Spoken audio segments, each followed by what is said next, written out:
and tending sheep as their forefathers had in the shadows of the ancient mountains.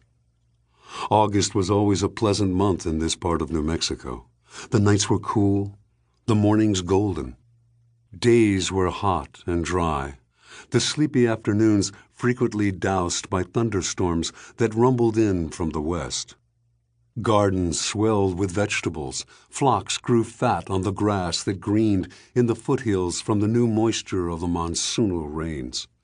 By all outward appearances, Las Vegas seemed as it always did in this favored season, and yet the people knew that when the Americans arrived, their world would change utterly. Early on the morning of August 12th, the fitful quiet of Las Vegas was punctured by the sound of hoofbeats. By the time the villagers heard the sound and discerned its menace, it was already too late. The invaders had cut across their fields and penetrated the town margins. To the people's surprise, however, these weren't the anticipated American invaders. This was an attack just as dreadful but much more familiar. Navajos. The raiders came boiling out of the mountains, painted for battle. At the last moment, they let out a blood-chilling war whoop that sounded to the villagers something like an owl. Ow! Ow!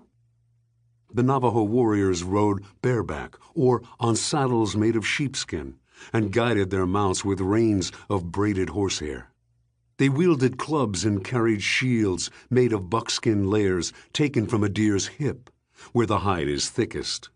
They had images of serpents painted on the soles of their moccasins to give them a snake-like sneakiness as they approached their quarry.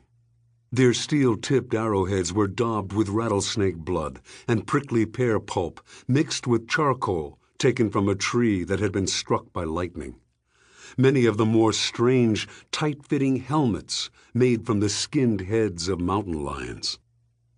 Before anyone could take up a musket in defense, the Navajos had driven off sheep and goats by the hundreds, if not thousands, stolen horses, and killed one adolescent shepherd while kidnapping another. Then, as fast as they came, the reavers vanished. In the faint light, they drove their herds on networks of tiny trails that spilled into wider trails, and finally into dusty thoroughfares that were permanently worn down by the hooves of driven stock, great trampled highways of theft winding toward the Navajo country far to the west. Book 1. The New Men. My needle always settles between west and southwest. The future lies that way to me, and the earth seems more unexhausted and richer on that side. Henry David Thoreau. Chapter 1. Jumping Off.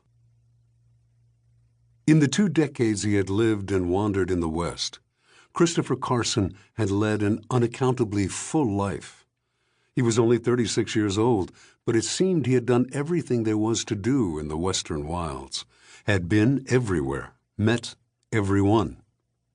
As a fur trapper, scout, and explorer, he had traveled untold thousands of miles in the Rockies, in the Great Basin, in the Sierra Nevada, in the Wind River Range, in the Tetons, in the coastal ranges of Oregon.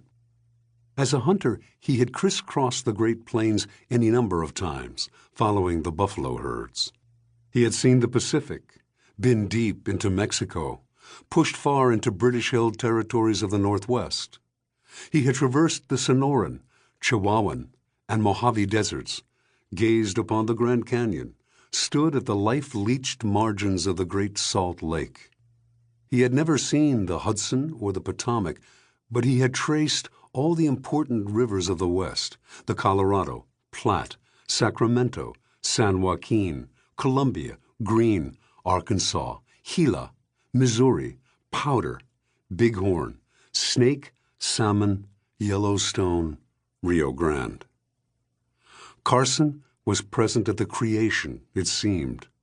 He had witnessed the dawn of the American West in all its vividness and brutality. In his constant travels, he had caromed off To keep listening to this audiobook, I've left you a link in the description so you can do it, at no cost thanks to Audible's 30-day free trial.